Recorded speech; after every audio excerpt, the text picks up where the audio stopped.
this is Shazia Malik and this is a new episode of Community Roundup. आज हम यहाँ पे एक लोकल होटल में हैं इटोबिको में, जहाँ पे आने वाले हैं कंजर्वेटिव पार्टी के लीडर पियर पॉलिएव्रे साहब।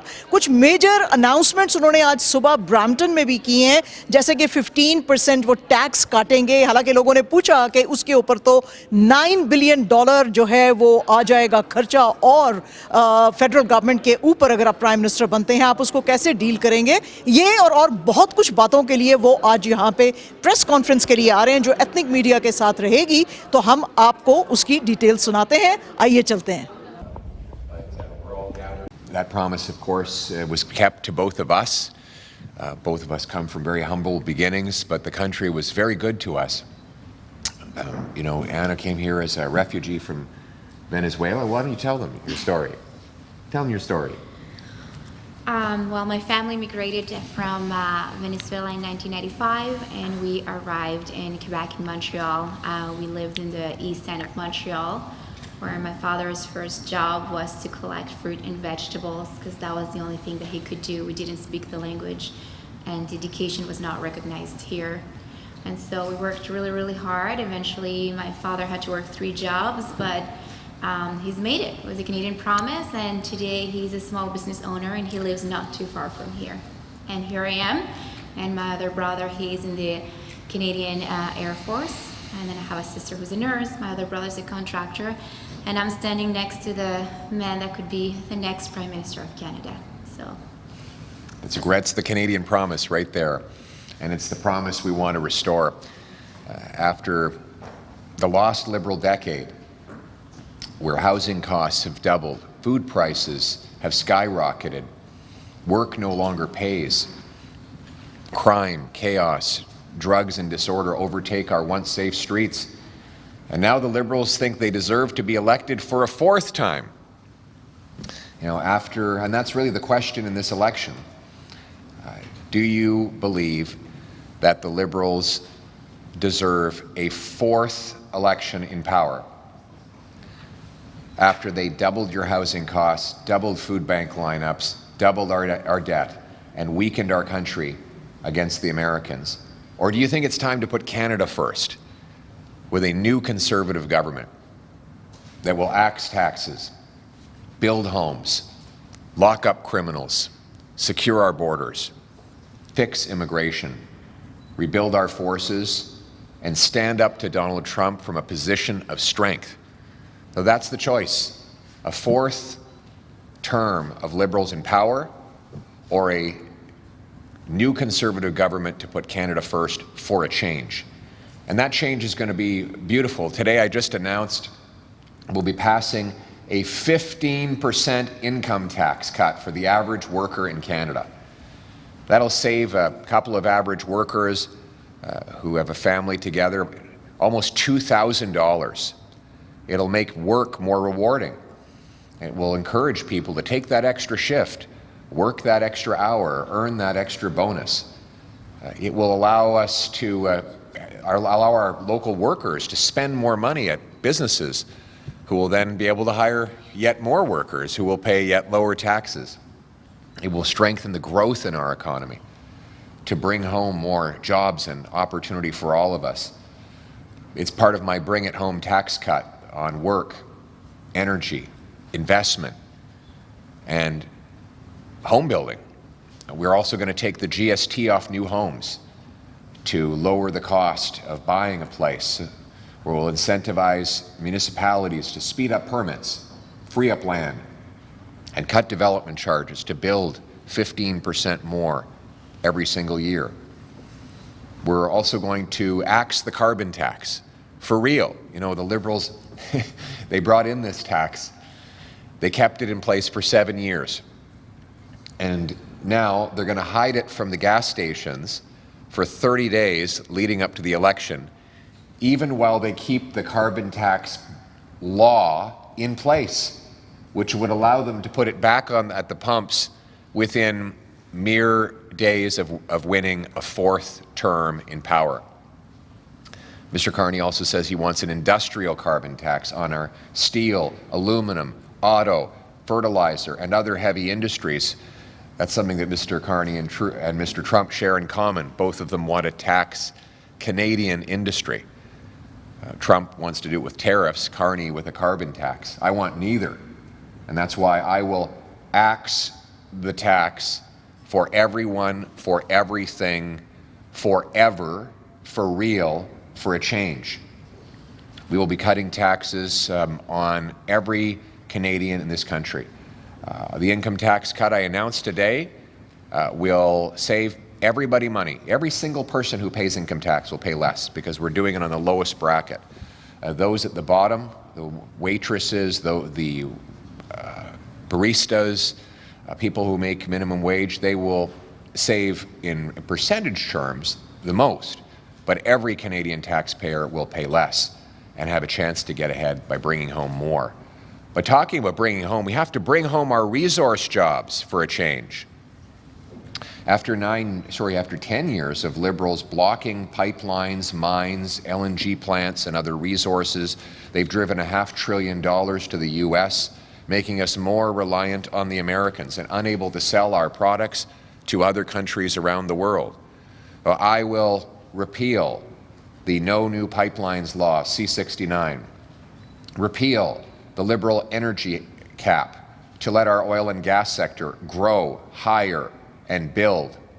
I will also bring in something called shovel-ready zones, where we get all the governments to agree to provide permits for large industrial projects before we even get an application. In these areas, there will be a map that says in this zone, you can build a data center, a power plant, a pipeline, a mine, a nuclear plant. As long as it meets the specifications and standards that are required, you have your permit pre-authorized so that they can go immediately. Right now, it takes 17 years to get a permit for a mine in Canada. 17 years. In other countries, it takes about 17 months. I'm going to get it down to a year. My goal is to get it down to 6 months, but maximum a year, so that we can unlock the literally trillions of dollars of potential. We can build pipelines and LNG export plants on our coast so that we can sell our oil and gas to Europe and Asia rather than giving it to the Americans at a discount. We're going to also bring home more paychecks for our trades workers. We'll fund union training halls to train 350,000 young people in the trades with boots, not suits, and bring back the $4,000 apprenticeship grants the Liberals are taking away. We're also going to allow our brilliant immigrants to earn bigger paychecks by passing a blue seal. This will be a national professional standard for every licensed profession, so immigrants who come here can quickly take a test, prove they're qualified, and get licensed to work as doctors, nurses, architects, engineers, earning bigger paychecks, reducing wait times in our hospitals. We have 20,000 immigrant doctors and 32,000 immigrant nurses, but it takes 7 or 8 years for them to go through all the bureaucracy, even when they're already qualified. Not because they can't do the job, but because they can't afford taking 6 years off of work without income to go through all the courses and training that they already did. When I got my eye surgery done, you might have noticed I have lost my glasses. The technician, he goes to UAE to do eye surgeries. He performs eye surgeries in UAE, but in Canada, he's only allowed to work as a technician. So apparently Emirati eyeballs are different than Canadian eyeballs. It's crazy. But if he could take a test and prove that he can do eye surgery, he'd be making $400,000 or $500,000, paying a lot of tax and fixing a lot of eyeballs. So why not do that? That takes vision. And we're going to make sure that he brings home that paycheck to safer neighborhoods. We will stop the crime. After a decade, a lost Liberal decade, soft on crime, catch and release policies have caused our streets to be overtaken by rampant reoffenders. I will repeal Liberal catch and release bail, C-75, repeal Liberal house arrest law, C-5, so prisoners can't do their sentences in their living rooms. watching Netflix or playing Grand Theft Auto. They'll be doing their sentences in prison. It will be mandatory jail time with no parole, probation, house arrest, or bail. Jail, not bail, jail, not bail, to end the crime wave. And we will ban the drugs and put the money into treatment and recovery so that we can bring our loved ones home drug-free. Finally, we will rebuild our military, strengthen our borders, stop illegal border crossings with better scanners at ports, watchtowers, and 2,000 more frontline CBSA officers that can intercept drugs, guns, and stolen cars. This is how we're going to reverse the lost Liberal decade and restore Canada's promise. That's the choice. Do we want the Liberals to be in power for a fourth time? Or is it time to put Canada first for a change with a new Conservative government that will axe taxes, build homes, unleash our resources, lock up criminals, secure our borders, and confront the Americans with strength to bring home our promise so that everyone who works hard gets a beautiful home on a safe street under our proud flag. Canada first. Let's bring it home. Thank you. You know, we have a free trade agreement with Europe, but we can't sell LNG or oil to Europe. Why? Because we don't have a pipeline to get it to the Atlantic, and we don't have export plants to ship it out. Same on the West Coast. We have no operating LNG export plants. Now, this might seem kind of specialized, but this is our single biggest export by far. 75% of our trade surplus is just oil and gas. So we are talking about hundreds of billions of dollars that we are denying ourselves because liberal policy, radical liberal environmental policies block pipelines and LNG plants. I will repeal C-69, the No New Pipelines liberal law. I will grant rapid approval for LNG plants on both the West Coast and the East Coast. I'll create shovel-ready zones where they are pre-approved to go ahead.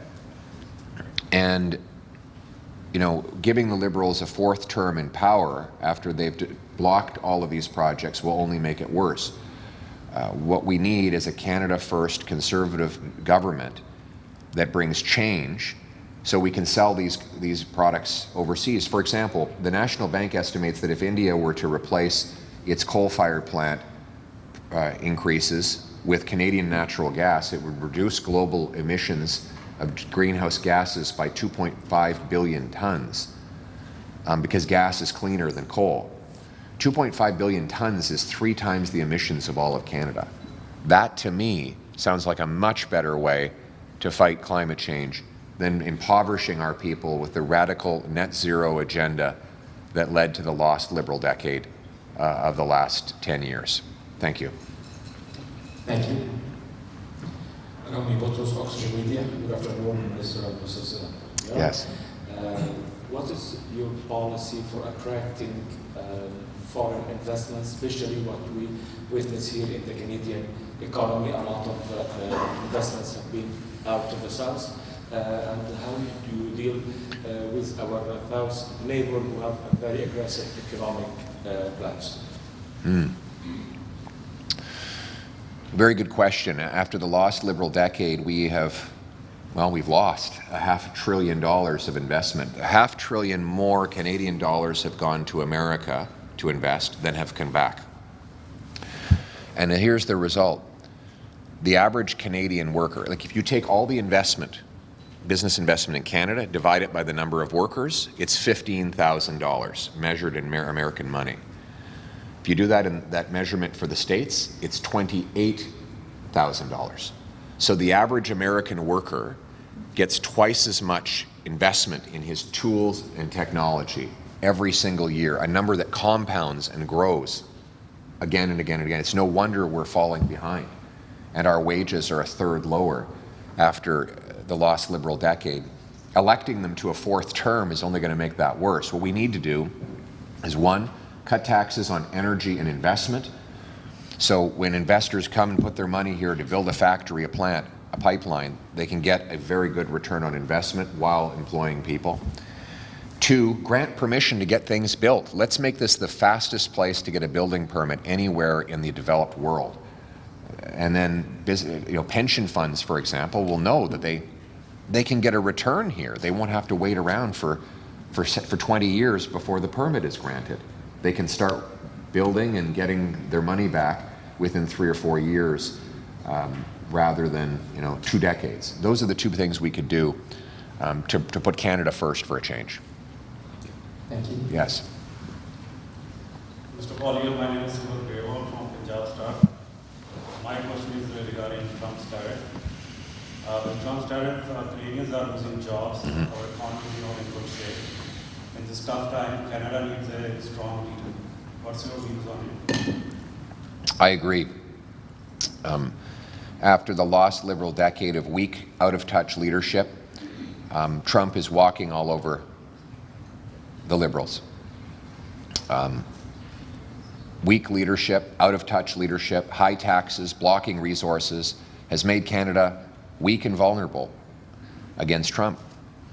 What we need now is strong leadership, someone who's going to put our country first. I will retaliate against American tariffs, but we also have to recognize that the reason that we are so vulnerable today is because we rely on the Americans for everything. We've blocked refineries from being built, so they get to refine all our oil. We blocked pipelines from being built, so they get to buy all our oil. We blocked LNG plants. I should say we didn't, the Liberals did. The Liberals blocked the LNG plants, so they get all our natural gas. The Liberals have the worst ports, the federal ports, some of the worst ports in the world. Vancouver, I think, is ranked 367th out of 371 in the world for ports. That's our biggest port. That's a federal port. We need to fix that. The way that we become self-reliant, strong, and stand on our own 2 feet is to be able to trade with the rest of the world. I want to declare our economic independence from the Americans. So let's build pipelines, mines, LNG plants, export terminals. Let's expand our ports and create more competition between our ports so that they are forced to give faster services to businesses that are moving goods either way. Let's cut taxes on investment, work, energy, to unleash the power of our economy. That's how we build an economic fortress so that we can face down Donald Trump from a position of strength. Next question. Hello, I'm Ellen Messner from the Canadian Jewish News. Nice to meet you. Oh, good to see you. Thank you. I was wondering about if you noticed on Thursday, Melanie Joly, the Global Affairs Minister, announced the Canadian government, the Carney government, is giving $100,000 approximately to the Palestinians and the Palestinian Authority and Gaza. And they didn't give a breakdown yet. We're trying to get it today. But I wonder, in your government, how you handle the issue of funding for UNRWA and pay for slave in Israel-Hamas. And pay for which? Pay for slave, which is what the Palestinian Authority does when there's terrorist attacks. They pay the families who kill them, and the money goes to the Palestinian authorities too in this announcement. Palestinian Authority, thank you. So we will defund UNRWA, period. There will be no taxpayer money for UNRWA. UNRWA was involved in the attacks of October the 7th. They have Hamas activists inside the organization. I think it's outrageous that, during the lost Liberal decade, they used your tax dollars to fund an organization that was backing the most brutal terrorist attack in modern memory. We will defund dictatorships, and we will direct foreign aid away from governments altogether towards real NGOs that don't engage in terrorism but provide relief to people in distress and in need. So you can expect us to eliminate all taxpayer-funded support for terrorist organizations abroad. And also, we will be fighting anti-Semitism at home. We will lock up the anti-Semitic rioters. We will deport from Canada anyone who is here on a visa that it breaks the law, commits a crime, and we will provide more support to places of worship for security to protect against fire bombings and other violence. That's the overall approach we take. And it's terrible that after a decade of the Liberals, we have this rampant divisiveness. We never had this before. You know, before the lost Liberal decade, people came from all around the world, different religions and backgrounds. They didn't fight with each other here on our streets. They might have disagreed about a foreign conflict. They might have argued about it at a coffee shop, but they didn't firebomb each other. They didn't rampage through the streets and attack businesses based on ethnicity. That wasn't something we had in Canada. I want to get back to the Canadian promise, where we're all Canadians, where we're all united. Thank you. Next question. Yes. Pierre Poilievre family, Yes. and I will have a first couple in just a month. Thank you. I'm Roxana Boyak from Foreign TV. As a Ukrainian Canadian who lived in Ukraine for 30 years before moving to Canada to make my Canadian dream come true, I cannot clearly see the similar parallels between Russia and Ukraine relationship and Canada and the US relationship right now. A large and clear state, Russia, was telling that there is no just a state like Ukraine, and it better become part of Russia. And later, when Ukraine asserted its sovereignty and territorial integrity, Russia simply attacked and started a full-scale war. So do you think that Canada is facing not only an economic threat, but also a threat of physical conflict with the USA? Thank you. Look, our dispute is not with the American people. It is with, unfortunately, the U.S. president, who has made unjustified threats and tariffs on our country. What I find heartening is that there seems to be no support among Americans for this course of action. You look at U.S. states, people on the ground are furious that they're paying higher prices, that they're potentially going to lose jobs because supply chains are being disrupted. So I agree with those pro-Canada American people who are standing up against this unfair treatment.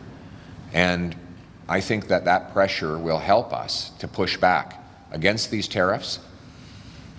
But at the same time, I think we can't kid ourselves. We become far too dependent on the Americans. We're reliant on them because our economy has, because the Liberals have blocked us from developing resources that would have made us independent and strong. So when I'm Prime Minister, we will unleash our resources. We will cut taxes on investment. Our industrial sectors will come roaring back to life, and we will confront the President from a position of strength. Thank you. Thank you. Next question. President Poilievre, Dimitris Vokalidis, Greek press and foreign correspondent to Athens, Greece. I'm going to go back to home. To housing. Housing, yeah. So your campaign says that you will build more houses to solve housing crisis, yet builders tell us that they cannot build at a price that middle-class Canadians can afford.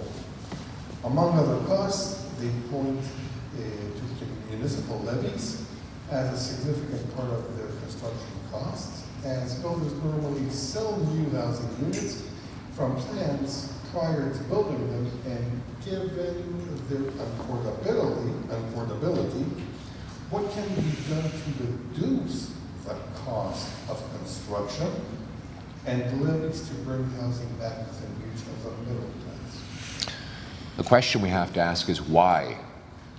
Why is it so expensive to build housing in Canada when it's so cheap south of the border?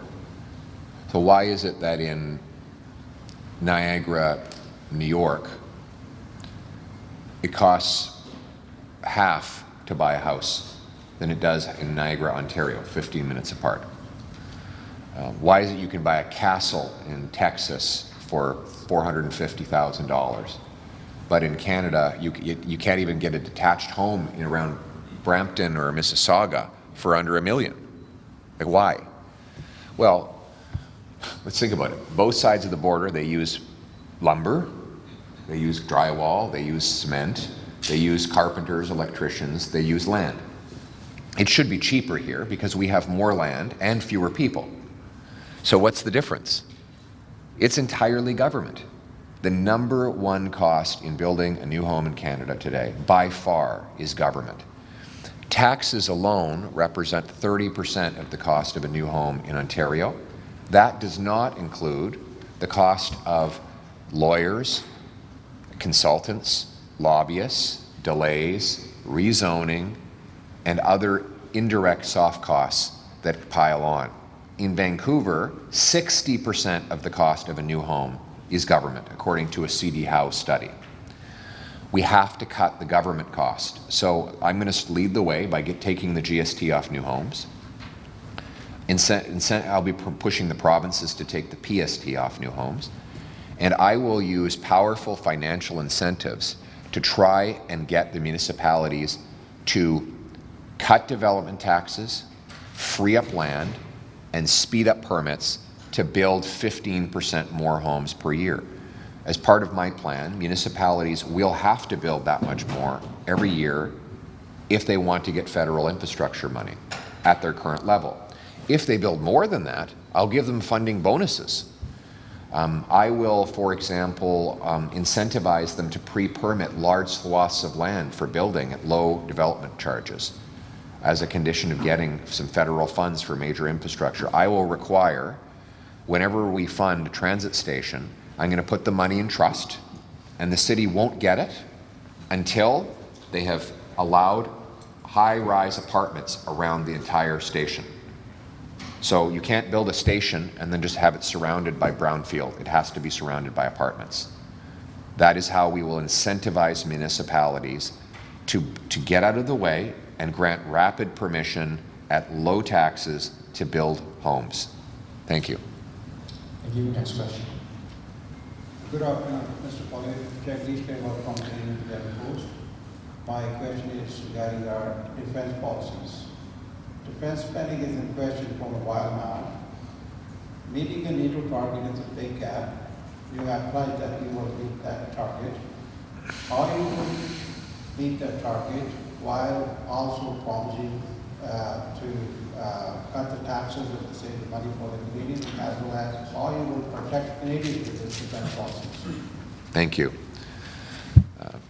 Well, first of all, we will cut back on foreign aid and put that money into our military. We can't do everything. We have to pick. You can't send billions of dollars to other countries when our military is falling apart. Second, I will be cutting back office bureaucracy and putting into frontline support for our troops. Third, I'm going to get rid of all of the procurement screw-ups. We're spending way more money to buy way less equipment than we should. We're missing our deadlines. We're paying off corporations, huge price inflation in what we buy. We can get more for less. You know, in the previous Conservative government, for example, we bought the Hercules aircraft, we bought new tanks, we bought the Chinook helicopters, and we did all of that under budget and ahead of schedule. That is how you get things done. Right now, we're way behind schedule on fighter jets, on ships, on so many other things because of total mismanagement. Let's stop wasting money and start getting that money to the front lines of the soldiers. I'll also say to President Trump, look, you want us to help you defend this continent. You don't want America to have to pay for the entire continental defense. I agree with that point. But free trade with us will allow us more money to spend on the military. So if you get rid of these crazy tariffs, our economy will grow faster and our military spending will go up, relieving America of protecting our Canadian Arctic waters. So what I will do is I've already committed and I put the money aside to buy 4 massive Arctic icebreakers, bring in a new Arctic base in CFB Iqaluit, double the size of the Arctic Rangers. We will also go ahead with new Air Force purchases, and we will get our recruitment levels up so that we have a full contingent of soldiers, and our military will be led by a warrior culture and not a woke culture. Thank you. Next question. Hey Pierre, this is Shruti from One Media. First of all, I want to thank you for recognizing the importance of ethnic media. Thank you. Just a quick question for you. I want you to, I know you touched upon it a little bit, but like, could you please explain in a little bit of detail on how you will deal with President Trump, who wants to annex Canada? Well, he'll never annex Canada. That's not going to happen. It will never happen. And we're going to confront him in a position of strength. We'll say to the president, look, if you keep tariffing our country, well, you will have you will turn a loyal friend into a resentful neighbor. We will counter tariff, which will hurt your consumers and your workers. We will have to go our own way. And while that will be painful for us, it will not be good for America. The alternative is that he stops tariffing our country and allows us to operate as a free, sovereign, and independent nation that trades with its closest neighbor and best friend historically. And if he does that, he takes that option, his economy will grow faster, his workers will be better off, and our defense will be better funded. In exchange for more free trade with the Americans, what I would offer is we'll rebuild our military and secure our borders, things that I wanted to do anyway. That would secure our continent against incursions by hostile foreign regimes, protect Canadians and Americans separately against intercontinental missiles, terrorists, fentanyl, and other threats that afflict both of us. That is how both Canadians and separately Americans win, by working together as we always did. That's the decision that President Trump will have to face. But if he makes the wrong decision, then we have to be ready to go it alone. We have to become more strong, self-reliant, and sovereign by unleashing the power of our economy through free enterprise, resource development, low taxes, entrepreneurship. That is how we will be strong, self-reliant, and sovereign. In other words, let's put Canada first for a change. Thank you. Next question. Thank you. Mr. Poilievre, this is James from Lovely and for Music Talk Radio. My question to you is that many of our listeners within our community traditionally vote for the other parties, not conservatives, because one of the consensus is that the conservative more or less serve the rich. Right now, they're distracted by the present Prime Minister's financial affluence. What would you say to the people within the Black community to change that narrative? Sorry, they said the reason they don't vote conservative, I didn't hear you, is that... The consensus people have spoken to, the conservatives vote for the rich. And what would you do to change that narrative? Well, first of all, after the lost Liberal decade, who do you think that the current government has favored? They sure haven't favored the working class, the middle class, and the poor. I mean, they've been in power now for 10 years, 10 long years. And what have the Liberals done? They've doubled housing costs. The working class cannot afford homes. It now takes 27 years to pay to save up for a down payment in the GTA for the average family. There's 2 million people lined up at food banks. I don't know how anybody could say that that's a party that's for the working class and the poor. 25% of our people live in poverty. And as for Justin Trudeau's economic advisor turned Liberal successor, Mark Carney, this is a guy who moved his corporate headquarters out of Canada to the US right after Trump threatened tariffs so that he could profit by selling out Canadian workers. His company puts money in tax havens abroad to avoid paying Canadian taxes.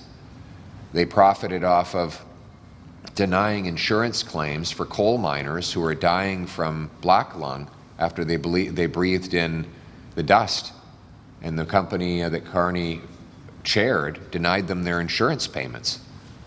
So that doesn't sound like somebody who's for the poor. It sounds like someone who's for filling his pockets and getting richer. And frankly, he should tell us what he owns. He's got millions, he admits he has millions of dollars of conflicts of interest, but he won't tell us what they are before the election. How is he ever going to look out for the poor? That sounds like someone who's just for the rich. By contrast, and so if we elect the Liberals to a fourth term, the poor are only going to get poorer. The rich will get richer. That's why we need to put Canada first for a change, with a government that will cut taxes on working class people, waitresses, welders, barbers, which I announced I would do today, that will incentivize home building so our youth can once again enjoy the Canadian promise of a home. Unleash our resources so that our youth can get six-figure jobs working in the trades. That is how we're going to bring economic justice to our people. So it takes a change, and only a new Conservative government can provide that change. Thank you. Well, after the lost Liberal decade of soft on crime, hug a thug, catch and release, we have crime raging out of control. And we saw a young lady in a hijab attacked, it was yesterday or today. The person was out again on bail after having done a previous violent offense. It's the same story over and over again of rampant offenders who've been arrested 70, 80, 90 times before and released again and again and again and again. This is C-75, the Liberal law that requires judges grant bail at, quote, the earliest opportunity under the least restrictive conditions. Those are the words in the law. Earliest opportunity, least restrictive conditions. And that's why they arrest the offender. The offender then is released before the paperwork is even done on the arrest. I know a police officer here in the GTA who told me criminals now don't even mind getting caught. They even confess to their crimes when they get into the car because they know there will be no punishment. He told me there was one guy who used to be very good at hiding his firearms, his illegal guns. He'd bury them off-site, and he'd go through all these hoops to avoid getting caught. And now he just keeps them at his house. And he asked the guy while he was driving him in after one of the most recent arrests, why aren't you working harder to avoid being caught? And the fellow said, because there's no consequence. It's not even worth trying to avoid getting caught, because that's more work than just getting bail and going back out to do the crime over again.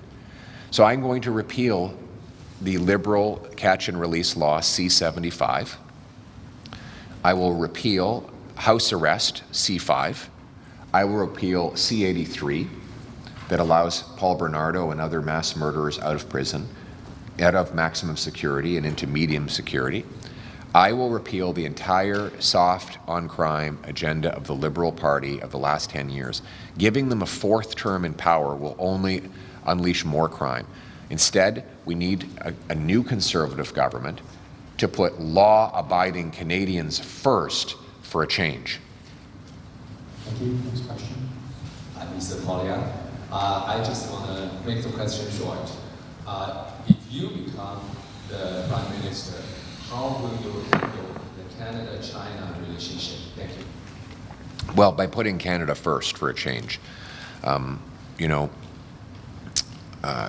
Beijing has interfered in the last two elections to help the Liberals, and Canada has become more dependent on foreign economies like America's and China's because our government blocks us from making things here at home. Now they're seeking a fourth term in power. They've killed our industrial base with taxes.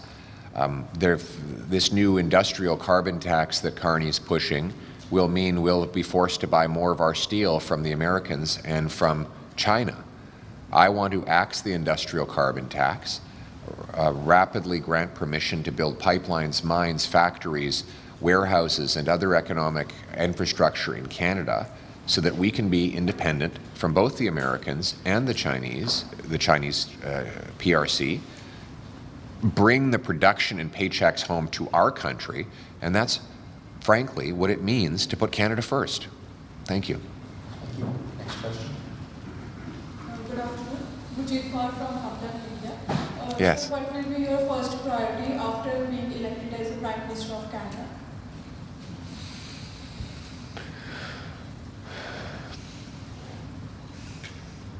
There's so much to fix, so much to choose from.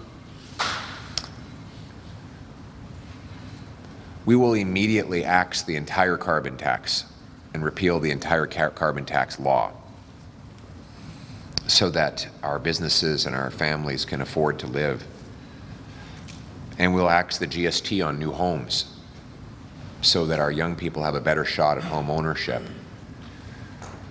But really, my overall priority is, again, to bring home that promise that we had in this country for so long, so that everybody who works hard gets a beautiful life in a nice house, on a safe street, under our proud flag. Thank you. Thank you. Next question.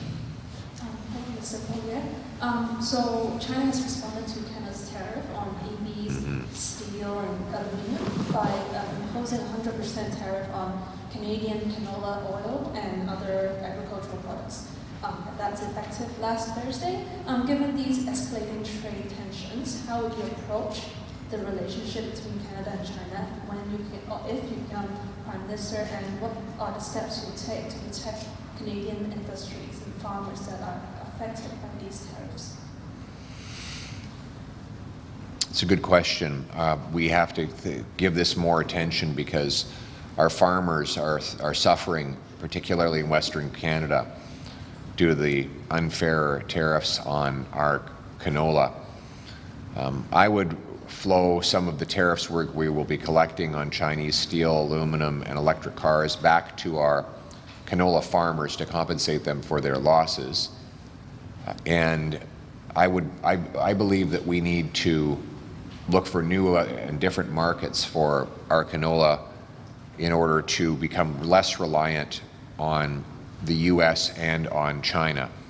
So that will be one of my major priorities. Let's diversify our export markets so that our farmers don't have to rely only on these two large domineering markets. I mean, after the lost Liberal decade, we're so helpless due to the weakness that the Liberals have made of our economy. We need to bring back, we need to be able to confront both Beijing and Washington from a position of strength. And that's what we're going to do when we put Canada first. Thank you. Thank you. Next question. Pleasant afternoon, Mr. Poilievre. This is Harpreet Yes. from Punjab TV. When talking about some polls and survey, they give us somehow a rough idea as to what is going on in the minds of the general public. The recent polls, talking about the earlier polls and surveys, they showed that you were all set to form the majority government. Talking about the recent polls, they seem to be fluctuating, going up and down. Also, we are witnessing there are some candidates who are withdrawing their nominations from different ridings. We are watching, we are witnessing some statements coming from the American president as well as talking about Ontario, the Premier of Ontario. My question to you would be, are these scenarios, are these things affecting you in any way? Are these affecting the momentum as we're all set to enter into the upcoming elections? Thank you for your question. Listen, the only poll question people will have to answer is whether, after the lost Liberal decade of crime and cost of living going up, our economy going down, and our jobs going south, do we want to give the Liberals a fourth term in power, or is it time to put Canada first for a change with a new Conservative government? And I believe at the end of the day, people will choose change, to put our country first, to axe taxes, to build homes, to unleash our resources, and to combat American economic aggression from a position of strength. That's the choice the Canadians will have to make, and I'm confident they're going to make the right one. Thank you. Thank you. Next question. Hi, I'm Lisa Pham with Vietnamese Broadcasting Services Canada. I just have a question for you. I think for this election, everybody looking for a leader who can stand up for Canada and who can help Canada get through the difficult time. So under the current situation with the U.S. and under their threats, so what I understand you touched base a little bit on how to deal with the U.S. administration. However, if it's escalated in the, in the next, when you under your leadership, what are you going to do specifically to deal with the expand our trade agreement with other international countries to help us through this? This is a very good question. Because after the lost liberal decade, our economy is now more dependent on the Americans than ever before. Giving the Liberals a fourth term in power will make us even weaker still. Why is it that we can't trade with other countries right now? Is it because we don't have trade deals? No, we do have trade deals. We have free trade agreements with all of Europe. It's like 500 million people. We have free trade with most of the Pacific Rim through the TPP agreement. We have free trade with, Colombia, Jordan, Israel. So we have free trade with, I think, probably 1.5 billion people. But yet we sell right now 75% of our exports to the Americans. And so why is that? It's not because we don't have free trade deals. It's because we can't physically get our most valuable exports overseas. We physically cannot get our oil, our gas, and our other resources off to those markets. Why? Well, the Liberals killed the Energy East pipeline that would have taken 1 million barrels of Western oil to the East Coast every day. They killed the Northern Gateway pipeline, which would have taken Western oil to the Northwest BC to ship to Asia.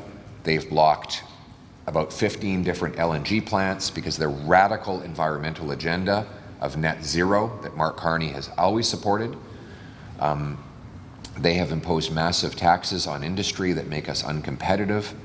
It takes, 17 years to get a mine approved in Canada. So that's why we can't get our products out of Canada to other markets. If the Liberals did all this damage in 3 terms, why would they be any better in the 4th? What we need is a new Conservative government that will put Canada first by approving mines, pipelines, LNG plants, and other major projects that will ship our literally hundreds of billions of dollars of goods to other markets than the United States, break our dependence on the Americans, and build an economic fortress here in Canada. Thank you. Mr. Poilievre is graciously offering another 10 minutes of his time. And so if everyone can please make questions as quick as possible, we want to get through as many questions as we can. Thank you. Next question. My name is Dennison, an independent journalist and social media influencer. My question is about national security. Canada's intelligence community have raised serious concerns about foreign interference and influence, particularly from China and Russia. But many believe that the Liberal government hasn't done enough. And you have already spoken out about this as well. If elected, what steps would you take to protect Canada's democracy and liberty? Thank you. Very good question. You're right. After the lost Liberal decade, Canada's become a playground to foreign interference by hostile regimes. And frankly, it is time to end that. And by electing the Liberals to a 4th term in power, it will only get worse. For the first thing we need to do is bring in the foreign agent registry.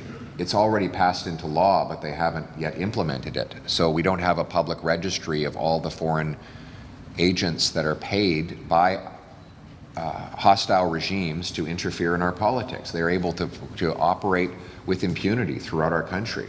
I want to bring that in as soon as possible. We're also going to expel the 700, as many as possible of the 700 Iranian IRGC agents that are supporting terrorism and provoking hostility against Jews and Persians on Canadian soil. We're going to stand up on the world stage to condemn the interference that we have seen from governments around the world. It's unacceptable that foreign governments interfere in our country. We need a new government that will put Canada first for a change and protect our people against this. Thank you. Mr. Poilievre, just broke my heart when you said that you are going to defund UNRWA. Anyways, that's not my question. The question is, your slogan, Canada is broken, and Daniel Smith's endorsements, those things are really giving you a backlash. Will you please deal with them, or what is your strategy to deal with those? Because I know that you really want to do good for Canadians. Thank you very much. Well, first of all, it's patriotic to point out the problems that we have so that we can fix them. I mean, we have 35-year-olds living in their basements because they can't afford a home.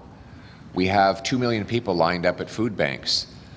We have, crime raging out of control on our streets, double the gun crime that we had 10 years ago.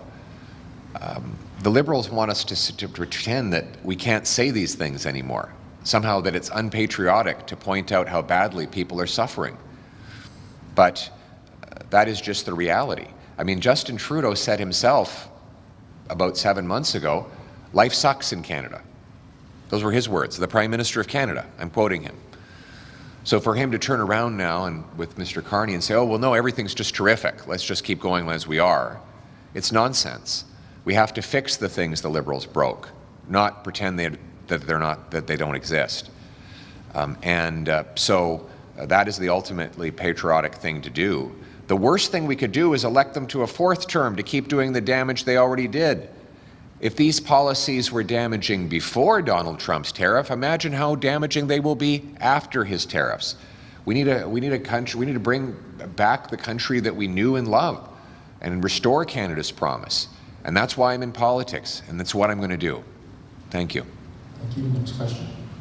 Hello, Mr. and Mrs. Poilievre. This is Jaspreet from News. I would like to know about your party's platform on immigration and what number of immigration do you think is appropriate annually, and which scheme would you like to put cut and cap on? So thank you very much. Well, we are definitely going to cut back on the international student and temporary foreign worker programs that got completely out of control during the Liberal government. We can't increase our population by 1 million people a year when we're only adding 200,000 homes. That causes a major shortage, and many of these poor students are ultimately getting abused. We had the Brampton City government said that they had 26 people living in one basement. This is insane. This is not how Canada was before. And there's human trafficking. My wife is very passionate about human trafficking. There's drugs, and a lot of these poor kids end up going home in a body bag. So we're going to end the abuse, the fraud, and the excess numbers in the international student program. The temporary foreign worker program has been abused by corporations looking to drive down wages by bringing in many people from foreign countries, from poor countries who accept lower wages. That has to be changed, that only companies that genuinely search and cannot find Canadians will then be able to have those those workers. Finally, on refugees, we obviously welcome genuine refugees. My wife Anna was a genuine refugee to our Canada. But the false refugee claims are a real problem, and they're gumming up the entire system. So we're going to bring in what I call a last-in, first-out policy. So the most recent arrivals who make a refugee claim will be the first to get their case heard. What this will do is those that are making fraudulent claims will be identified and respectfully sent home within a few months. And then the message will go out around the world that it's not worth it to try and get into Canada as a false refugee claimant, because you'll end up spending a lot of money and it won't end up working. And so right now the problem is people come here knowing they're not real refugees, but also knowing that it will take 7 years to go through the process, during which time they'll be able to stay. And that is not allowed. So we will cap, in terms of numbers, I am going to bring in a mathematical formula that ensures that this year's population growth is always at a lower rate than last year's housing stock growth. So if we grow our housing stock by 1.5% in, say, 2026, then we can't grow our population by more than 1.5% in 2027. That way, we always add add houses faster than we add people, which is the only way you get rid of the housing shortage. Well, let's talk about experience. And what kind of experience? Here's my experience for the last 5 years. I've been right about every major economic question. I was right that the carbon tax would harm our people. Mark Carney was wrong. He said the carbon tax should go even higher. I was right that we needed to build pipelines. Mark Carney was wrong when he proposed blocking those pipelines. I was right that all that money printing that they did 4 years ago was going to cause inflation. Mark Carney was wrong. He said we'd have deflation and said we should print even more money. I've been fighting for people, for bringing back the Canadian promise for working class people in Parliament for 20 years. What kind of experience does Mr. Carney have in the private sector? I'll tell you. He moved his headquarters out of Canada to the US. He moved investments to tax havens to avoid paying taxes in Canada. He ripped off his company, his insurance arm ripped off coal miners who were dying of black lung so that they could profit by denying them their insurance claims. That's experience, all right. It's exactly the worst kind of experience. I don't have experience ripping off workers. I don't have experience shipping jobs out of Canada. I have experience fighting for this country and putting Canada first. And that's exactly the experience we need as we take our country forward. Thank you. Thank you, everyone. That concludes today's press conference. We'll hope to see you all soon, but please stay seated for now as Mr. Poilievre exits. Thank you. Mr. and Mrs. Poilievre exits. Thank you. Thank you very much, everybody. Good to see you. Thank you. तो ये था हमारा आज का community round up. मुझे शाजिया मलिक को और कैमरे के पीछे यास्मीन को इजाज़त दीजिए और हमारे साथ जुड़े रहिए। ऐसे ही बहुत सारे और भी हम आपके लिए इवेंट्स लाएंगे। But by for now.